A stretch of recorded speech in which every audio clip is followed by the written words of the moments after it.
Pengungkapan kasus Vina dan Eki belum menemukan titik terang. Sebaliknya, semakin ruwet. Penetapan tersangka terhadap Peggy Setiawan digugat dengan pra-peradilan. Sementara saksi seperti Liga Akbar Cahyana belakangan menyatakan bahwa dia tidak berada di lokasi saat peristiwa pembunuhan terhadap dua sejoli itu terjadi. Dengan kondisi yang kusut, perlukah dilakukan eksaminasi sampai ke hulu? Dua di antara yang getol adalah Kapolda Jawa Barat Anton Carlyan dan pakar psikologi forensik Reza Indragiri. Dan untuk membahasnya, kami sudah mengundang pakar psikologi forensik Reza Indragiri. Selamat malam, Mas Reza. Selamat malam, Assalamualaikum. Waalaikumsalam. Terima kasih sudah hadir ke studio kami. Akhirnya sampai juga di NTV Prime. Tenang, saya sudah di sini. Sudah di sini. Oke, terima kasih sudah hadir dan saya juga akan menyapa narasumber yang bergabung melalui sambungan Zoom. Ada mantan Wakapolri Komjen Polisi Purnawirawan Ugro Seno. Selamat malam, Pak Ugro. Selamat malam Tasya, selamat malam Mas Reza. Iya, selamat malam. Terima kasih sudah bergabung. Serta ada kuasa hukum Peggy Setiawan yaitu Tony RM. Selamat malam Mas Tony. Selamat malam Mbak, selamat malam Pak Reza, Pak Ugro Seno. Oke, baik, terima kasih semua sudah bergabung di NTV Prime kali ini di hari libur, di hari Idul Adha ini. Terima kasih. Saya akan mulai ke Mas Reza terlebih dahulu. Ini sudah 1 bulan Mas, kita digaduhkan dari mulai 8 Mei film itu tayang hingga hari ini publik itu gaduh dengan kasus Vina. Saya harus minta bantuan Mas Reza untuk kemudian menyadarkan publik mana fakta yang kita tahu benar hingga saat ini, mana yang kemudian spekulasi, dan mana yang mistis, mana yang harus kita pegang hari ini. Justru saya hingga saat ini masih memiliki poin-poin pemikiran terkait dengan 3 loopholes ya, 3 kelemahan atau kejanggalan gitu ya. 3 agenda pembenahan. Pertama terkait dengan validitas informasi, validitas keterangan yang disampaikan baik itu oleh para terpidana maupun para saksi. Sejak awal saya sungguh-sungguh skeptis akan kualitas informasi yang diberikan oleh mereka. Sampai kemudian sekian banyak terpidana mencabut BAP, sekian banyak saksi berbondong-bondong juga mencabut BAP. Sudah loopholes yang saya perkirakan bahwa memang sudah ada persoalan yang sangat mendasar betapa proses pengungkapan kasus ini terlalu mengandalkan pada keterangan, membongkar keterangan. Dengan kata lain, interogasi tampaknya sebuah andalan. Tidak ada bukti sama sekali. Ketika kemudian terkesan kurang alat bukti, maka penyidik bisa frustrasi, akhirnya menggunakan cara-cara abusif, cara-cara kekerasan di dalam ruang interogasi tersebut. Para penyidik seolah memaksakan seluruh terperiksa untuk menyampaikan hal-hal yang diinginkan oleh si penyidik, bukan fakta atau kenyataannya. Nah, hal itu yang kemudian dimasukkan ke dalam berkas hukum yang sampai kemudian hari ini memunculkan kegemparan. Itu loopholes yang pertama. Loopholes yang kedua adalah terkait dengan pertanyaan sederhana. Tapi barangkali untuk membongkarnya luar biasa susah. Apakah ini sungguh-sungguh kedua korban meninggal akibat pembunuhan atau bukan pembunuhan? Loopholes yang ketiga, dengan segala hormat, ketika ditemukan sperma pada tubuh almarhumah, apakah sperma ini memang merupakan penanda perkosaan ataukah justru penanda adanya aktivitas seksual yang konsensual atau mau sama mau? Sayang beribu sayang, berdasarkan apa yang bisa saya simak di berkas dan juga diskusi. Mas Reza sudah mempelajari berkas-berkasnya. Apa saja yang sudah dibaca, Mas Reza? Sebutlah, visum et repertum saya baca, BAP saya baca, laporan Rudiana saya baca, semua saya baca, satu bundel lengkap saya baca. Kemudian juga bertukar pikiran dengan pihak-pihak yang terlibat dalam peristiwa ini. Izinkan suatu mengatakan bahwa loopholes kedua terkait ada tidaknya pembunuhan dan loopholes yang ketiga yaitu ada tidaknya perkosaan sungguh-sungguh tidak terjawab. Artinya kita tidak tahu apa-apa tentang kasus ini hari ini. Proses uji saintifik menurut saya tidak dilakukan secara memadai. Oke, kalau hari ini kemudian mau membenahi kasus ini harus mulai dari mana, Mas Reza? Tadi sebelum Mbak Tasya sudah sebut kata kunci yang saya dengungkan sejak awal. Eksaminasi hingga ke titik hulu. Yang sayangnya beberapa jam lalu saya simak kembali tayangan mutakhir dari Polda Jabar pun Polda Jabar tetap mengatakan ini sudah inkrah, ini sudah inkrah. Yang saya tafsirkan sebagai keengganan, katakanlah demikian, tidak mau melakukan eksaminasi ke hulu. Jadi mereka masih berfokus pada pencarian DPO dan DPO. Yang saya justru menganggap sejak awal DPO dicari-cari tidak terlalu penting, tetapi eksaminasi ke hulu itulah mudah-mudahan akan membuka tabir misteri atas kasus ini. Oke, saya ke Pak Ugroseno dulu. Pak Ugroseno, memungkinkan tidak sih ide untuk mendesak Polri untuk melakukan eksaminasi kasus ini dengan harapan kemudian bisa meredam kegaduhan yang ada di publik dengan berbagai spekulasi yang semakin liar? Ya, sebetulnya untuk menghindari diskusi tentang motif tentang kasus yang berkaitan dengan pembunuhan Eki dan Vina ini sebenarnya kembali ke hulu seperti dikatakan oleh Mas Eki tadi, bahwa saya sependapat bahwa bukan dari awal sebenarnya ada masalah apa, bukan masalah inkrah. Inkrah itu nggak ada masalah, gampang dilakukan kalau memenuhi syarat, maju antara jaksa ke polisi ke jaksa ke pengadilan, itu nggak ada masalah, itu proses biasa. Tapi sekarang kalau kita melihat alat bukti, barang bukti, kenapa rekaman-rekaman ini nggak pernah dibuka gitu loh? Ya kan, kemudian korban katanya dibawa naik motor berdua. Kenapa bajunya yang dikatakan di situ Peggy membawa korban bersama kawannya? Kenapa bajunya nggak disita di situ? Mungkin ada baju yang dipakai. Kalau nggak Peggy ya. Ini di sini pembuktian saintifiknya nggak terbuka gitu. Mari sekali lagi kembali ke TKP saja, kembali ke laptop, apa yang sebenarnya terjadi itu perlu diungkap. Tim lengkapnya gabungan, jangan sampai nanti ya, mohon maaf kalau orang nggak salah sampai diproses salah, ini kan kasihan juga gitu. Karena menarik kasus ini, baru nanti kalau sudah terungkap, kita ungkap motifnya apa di situ. Ini yang sangat menarik. 27 Agustus peristiwanya, ya kan, tanggal 1 mereka sudah ditahan. Nah, disita bajunya nggak di sini, sepeda motor disita nggak? Kan beda waktunya sedikit. Ini masih ada, masih dikejar, baju-baju yang bisa dikejar. Seperti kalau memang ceritanya seperti berkas perkara loh ya. Tapi ya mudah-mudahan ini perhatian pemerintah pusat, presiden, ini diungkap ada apa sebenarnya terjadi, itu saja bagi saya. Oke, kalau untuk hari ini Pak Ugro, dengan tidak adanya barang bukti yang dimiliki, harus seperti apa proses eksaminasi itu dilakukan? Atau pernahkah Polri punya pengalaman melakukan eksaminasi satu kasus yang kemudian terpisah bertahun-tahun seperti kasus Vina ini? Ya, sekarang misalnya katakan ada kaitan sama sekarang Peggy ini. Anggap aja Peggy pelaku. Ya, lengkapi dulu, udah ditahan sekian lama, lengkapi dulu berkasnya. Ada nggak bajunya Peggy, barang buktinya Peggy, ada nggak sepeda motornya Peggy, ada nggak sepeda motor korban ditemukan nggak? HP-nya Peggy kalau ada dibuka, isinya apa saja? HP yang lain dibuka, ini kesempatan ada Peggy. Jadi mungkin ya bagi saya karena butuh waktu ya wajib lapor. Karena kalau debat nanti ini pra peradilan dan sebagainya, larinya kan inkrah, pra peradilan, menang atau kalah di situ saja. Tapi kasus pembunuhan secara utuh ini belum terungkap karena sekali lagi alat buktinya sangat-sangat minim. Jadi Pak Ugro mau mengatakan bahwa dengan kondisi tidak ada alat bukti saat ini, misalnya anggap saja tidak ada alat bukti ya, karena memang sudah 8 tahun yang lalu agak sulit kemudian untuk menemukan alat bukti. Kemarin saya sempat berbincang dengan Kompolnas Pak Benny Mamoto, di sini susah menemukan alat bukti yang sudah 8 tahun itu tidak ada. Apakah kemudian polisi masih berhak melakukan penahanan, kemudian penolakan penangguhan penahanan? Ya ini kan rekaman-rekaman masih bisa dibuka untuk Peggy yang masih ada nih. Ya kan, Peggy kan berproses peradilan, jangan dianggap bahwa ditangkap kirim. Ini menarik kan, butuh perhatian pemerintah pusat gitu loh, untuk keadilan yang sebenarnya dan kebenaran. Dicari rekaman BlackBerry yang ada, membuktikan ada apa dalam peristiwa sebelum pembunuhan terjadi. Kembali ke TKP, ditunjukkan di mana dia posisinya waktu itu. Baju darahnya Peggy ada nggak di situ? Ya kan, seperti misalnya ditemukan sperma ditemukan di tubuh korban setelah dimakamkan, kalau nggak salah hampir 2 minggu dan sebagainya, 2 minggu atau ada otopsi ulang di situ ya.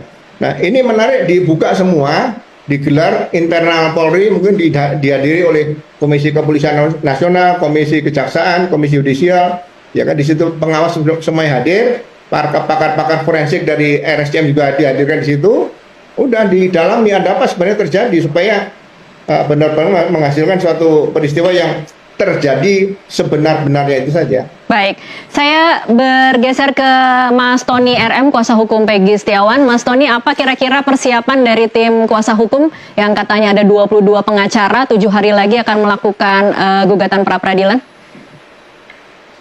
Ya, pertama saya menyampaikan bahwa saya sepakat dengan Pak Reza Indragiri maupun Pak Ugroseno bahwa meskipun sudah inkrah, ya sudah ada putusan hukum berkekuatan hukum tetap, tetapi mengingat ada muncul kesaksian-kesaksian yang bertolak belakang dengan kesaksiannya pada saat di persidangan, apalagi ya, Liga Akbar mengaku kesaksiannya itu diarahkan oleh pelapor, dalam hal ini Pak Rudiana selaku ayah korban, maka saya sependapat bahwa perkara yang sudah inkrah itu tetap dilakukan eksaminasi, ya, yaitu terhadap penyidik Ibtu Rudiana, penyidik-penyidik, oknum penyidik yang menangani, ya, dan ini harus dilakukan secara transparan, terbuka, artinya setiap hasil pemeriksaannya itu disampaikan ke publik supaya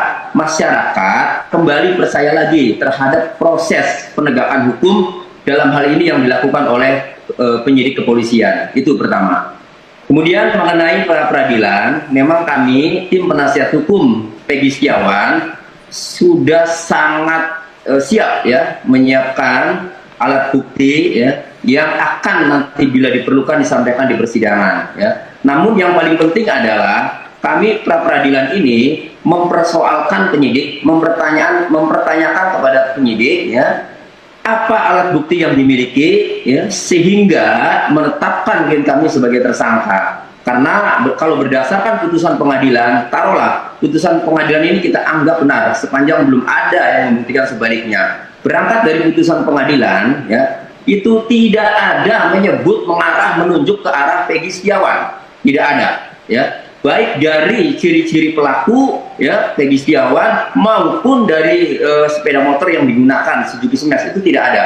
7 sepeda motor yang digunakan oleh 11 pelaku sebagaimana dalam putusan pengadilan itu tidak ada menyebut Suzuki Smash. Kemudian ciri-ciri juga tidak ada, ya. Yang ada adalah nama Peggy alias Peron yang kemudian ditindaklanjuti oleh Polda Jawa Barat dengan menetapkan DPO dengan ciri-ciri diantaranya rambutnya keriting itu. Jadi konsen kami, ya, karena putusan pengadilan Kita dimasukkan saja yang terbaik bagaimana, ya, ada tim yang menyidik tapi bukan tim yang lama, tim yang baru menangani seperti ini. Ini menarik untuk perkembangan hukum ke depan nanti. Oke, dalam kondisi seperti ini bisakah kemudian kita berharap bahwa kepolisian akan kemudian benar-benar independen ketika harus melakukan pemeriksaan kepada anggotanya sendiri, Pak Ugroseno? Ya, kalau sudah lembaga melakukan pemeriksaan, saya rasa Propam itu kan ya dibilang malaikat yang bisa menyelamatkan Polri, menyelamatkan anggota Polri, menyelamatkan masyarakat, ya, menyelamatkan semuanya. Jadi jangan sampai Propamnya juga lemah di situ. Makanya perlu lahir Propam sejak kita pisah dengan ABRI itu, sebagai peran Propam itu harusnya diperkuat. Ya selalu saya katakan Kadif Propam itu harusnya bintang 3 dan jangan pindah-pindah dulu sebelum dia berhasil menyelesaikan beberapa masalah di Propam, itu saja. Ada komentar mungkin Pak Ugroseno terhadap ide dari Mas Reza tadi, mungkin salah satu harus melaporkan Ibtu Rudiana terhadap apa yang dia lakukan di 2016? Ya, kalau hanya itu menurut Rudiana saya kira kan itu baru satu, ya. Tapi yang saya lihat berkas perkara ini sangat-sangat, ya, prihatin kalau hanya memberikan barang bukti seperti itu. Pakaian Vina saja tidak ada dalam berkas perkara yang disita. Ini kan aneh, Vina korban pembunuhan, tapi pakainya tidak dijadikan di berkas perkara. Padahal seharusnya disita. Saya nggak tahu kalau pakaian Eki, ya, di situ. Belum pakaian-pakaian pelaku yang lain. Apa diperiksa ke laboratorium forensik tentang kemungkinan ada darah situ nggak, darah orang lain. Itu saja. Oke, Mas Reza kayaknya mau menambahkan sesuatu. Kenapa tadi di segmen sebelumnya saya mengusulkan ke sejumlah kolega untuk mempertimbangkan memolisikan Rudiana terkait dengan dugaan membuat laporan palsu adalah karena di dalam laporannya tercantum bahwa Rudiana menyebut kurang lebih kedua korban ini ditusuk. Jadi kedua-duanya ditusuk. Dan kedua korban meninggal di TKP. Padahal kita tahu persis bahwa hasil pemeriksaan baik itu dokter umum maupun hasil otopsi oleh dokter forensik mengatakan pada tubuh almarhum Eki tidak ada trauma tajam. Pada tubuh almarhumah Vina ada trauma tajam. Tapi trauma tajam itu bukan berupa tusukan, terutama di bagian perut dan dada, melainkan di tangan, di punggung telapak tangan sebelah kiri. Seingat saya, dan di pipi. Pertanyaan, lantas dari mana Rudiana ini berani melaporkan bahwa sudah terjadi pembunuhan berupa penusukan terhadap kedua korban? Perkiraan saya, dia tahu bahwa itu tidak terjadi. Oke. Tapi dia laporkan, itu dia laporan palsunya. Berarti sepatutnya dia dipidana kalau memang perkiraan saya ini benar adanya. Nah, untuk memastikan apakah perkiraan saya ini benar ataukah meleset terkait dengan dugaan Rudiana membuat laporan palsu, polisikan dia. Oke. Itu dia alasannya. Oke. Bisakah kita berharap polisi kemudian akan bisa terbuka terhadap apapun yang sebenarnya terjadi pada 2016, Mas Reza? Kasus ini terjadi pada masa Kapolri sekian tahun silam, bukan Kapolri Jenderal Listio Sigit. Tetapi saya pikir barangkali karir Jenderal Listio Sigit, baik sebagai seorang perwira bintang 4 Polri maupun sebagai Kapolri, barangkali tidak akan lama lagi. Saya sungguh-sungguh berharap bahwa beliau akan husnul khotimah. Artinya akan mengakhiri karirnya baik sebagai personil Polri maupun sebagai Kapolri dengan nama yang baik. Pertanyaannya, dengan kasus reputasi yang Vina baik. ini cukup penting tidak untuk seorang Kapolri kemudian memastikan bahwa ini akan Saya menjawab berakhir? teoritis. Dalam psikologi forensik ada teori recency effect. Bahwa penilaian seseorang tergantung pada titik akhirnya, bukan pada titik awalnya. Kita bayangkan kalau ternyata kasus Cirebon ini tidak terungkap secara tuntas, menyeluruh, objektif, dan transparan, maka sesuai dengan teori recency effect, saya khawatir yang terkenang oleh publik terkait dengan Jenderal Listio Sigit adalah, tanda petik, gagal dalam membuat terang benderang kasus Cirebon. Oke. Saya ingin membandingkan ini dengan kasus sulit lainnya yang mungkin terakhir kita hadapi di publik, Yaitu? seperti kasus Sambo, Oke. misalnya. Bandingkan dengan kasus Sambo, kita melihat betapa jenderal yang kemudian melakukan tindakan itu sempat pada awalnya begitu sulit untuk dibuka ke publik, tapi kita akhirnya punya Baradae. Ya. Siapa Baradae dalam kasus Vina ini yang bisa kita harapkan untuk kemudian bisa membuka kasus Vina? Saya tidak tahu, tapi saya ingin menjawabnya dengan angle seperti ini. Ketika meledak kasus Verdi Sambo, berdasarkan survei, kepercayaan publik terhadap institusi kepolisian menurun. Sangat tajam. Tapi setelah Kapolri hadir di ruang publik dan mengatakan kita buka semua dan menggerakkan semua proses pemeriksaan itu secara paripurna, dalam waktu sekejap kepercayaan publik naik luar biasa. Yang ingin saya katakan, ini bentuk penyemangatan yang saya berikan kepada teman-teman di Korps Tribrata ya. Barangkali hari ini kalau kita baca komentar para netizen dan juga buah bibir para citizen, semuanya memandang nyinyir terhadap institusi kepolisian. Padahal kita tidak punya pilihan kecuali menggantungkan harapan kita kepada Polri. Nah, untuk memulihkan kepercayaan itu, maka memang secepat mungkin Polri perlu menunjukkan diksi dan gestur bahwa mereka siap untuk mengungkap kasus ini, mulai dari titik hulu, sehingga memenuhi 4 syarat sebagai pengungkapan kasus yang berkualitas, yaitu tuntas, menyeluruh, objektif, dan transparan. Spesifik terkait dengan objektif yang saya maksud adalah pertama, objektif dalam pengertian dilakukan sesuai dengan koridor hukum yang berlaku, peraturan yang ada, penghormatan terhadap hak asasi manusia, praduga tak bersalah, dan seterusnya. Dan objektif yang kedua bermakna sebagai bagaimana pengungkapan kasus itu sungguh-sungguh dilakukan lewat uji saintifik yang memadai. Kalau semua itu ternyata tidak sanggup dilakukan oleh kepolisian, dari sudut pandang kepolisian mana yang lebih memalukan? Apa pertimbangan mereka? Apakah mengakui bahwa tidak ada kasus dalam kasus Vina ini karena gagal membuktikan siapa pelakunya, atau lebih baik menutup-nutupi dengan kemudian mengorbankan beberapa orang yang salah tangkap seperti ini? Perkiraan saya, tim advokat dari seluruh pihak sedang berusaha keras untuk menemukan novum, alat bukti baru yang akan mereka ajukan untuk peninjauan kembali. Seandainya putusan dari peninjauan kembali berbalik 180 derajat, maka saya yakin akan ada pihak yang dipermalukan, termasuk lembaga penegakan hukum. Akan tertampar dan malu sekali kalau kemudian PK-nya memutuskan sebaliknya, berbeda dengan situasi yang sekarang. Nah, saya sesungguhnya ingin memberikan ajakan kepada Polri untuk membangun definisi baru tentang profesionalisme. Titik tolaknya adalah dari peninjauan kembali. Selama ini, setiap kali kita bicara tentang peninjauan kembali, selalu itu merupakan ikhtiar dari terdakwa. Ya. Maaf, dari terpidana. Mereka harus mencari alat bukti. Iya. Tapi sekarang, kalau Polri mengambil inisiatif melakukan eksaminasi sejak titik hulu, lalu mereka temukan dan mereka menginsafi bahwa ternyata proses saintifik mereka tidak memadai, justru Polri lah yang membawa temuan ini untuk proses PK. Jadi PK justru digerakkan oleh Polri. Tidak akan ada pihak yang kehilangan muka. Justru saya respect luar biasa terhadap kebesaran jiwa bagi institusi Polri seandainya mereka mengambil langkah sedemikian rupa. Terlalu naif tidak berharap seperti itu, Mas Reza? Sejujurnya seperti menggantang asap, tapi biarkanlah saya tetap berharap. Oke, saya ke Mas Tony. Mas Tony, kira-kira kalau dari tim kuasa hukum, ada tidak komunikasi dengan saksi-saksi atau kemudian dengan terpidana yang kemudian berusaha dikumpulkan agar menguatkan bahwa posisi klien Anda memang benar-benar tidak terlibat?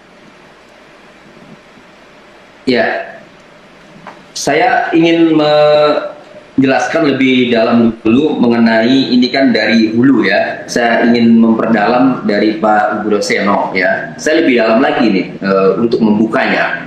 Tidak dalam putusan pengadilan ya, korban Tina Eti ini dibawa ke RSUD Gunung Jati. Kemudian dari dokter jaga UGD itu dilakukan pemeriksaan. Di situ muncul bahwa ada perdarahan aktif di kemaluan Vina yang sangat darah segar dengan darah ngucur deras ya. Dan kemudian saya tadi siang juga telepon kakaknya Vina, Mbak Marliana, memang betul sampai diganjal dengan sotek ya. Nah, itu artinya kami sih melihat bahwa ya, itu seperti bukan hanya disetubuhi ya, tetapi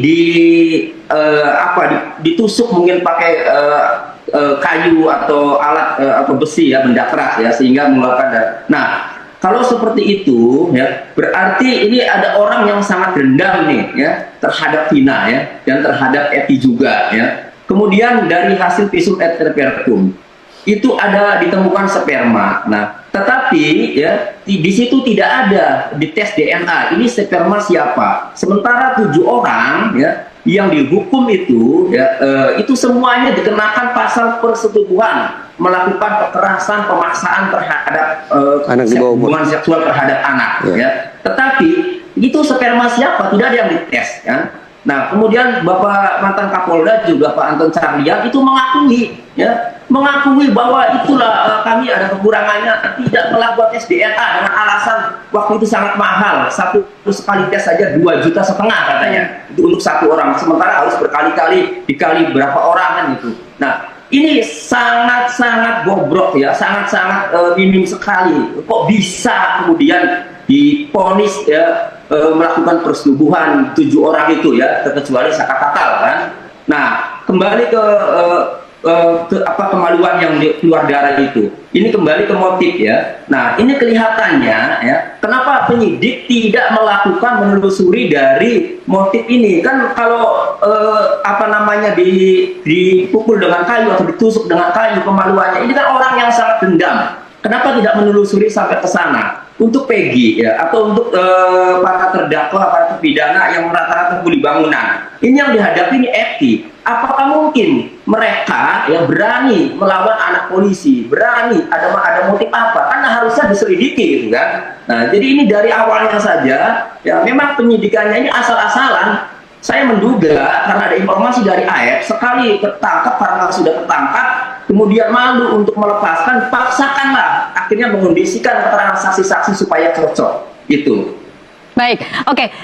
Sekarang fokus Mas Tony untuk pra-peradilan. Bukti-bukti apa yang akan dibawa oleh tim kuasa hukum pada sidang pra-peradilan 24 Juni nanti?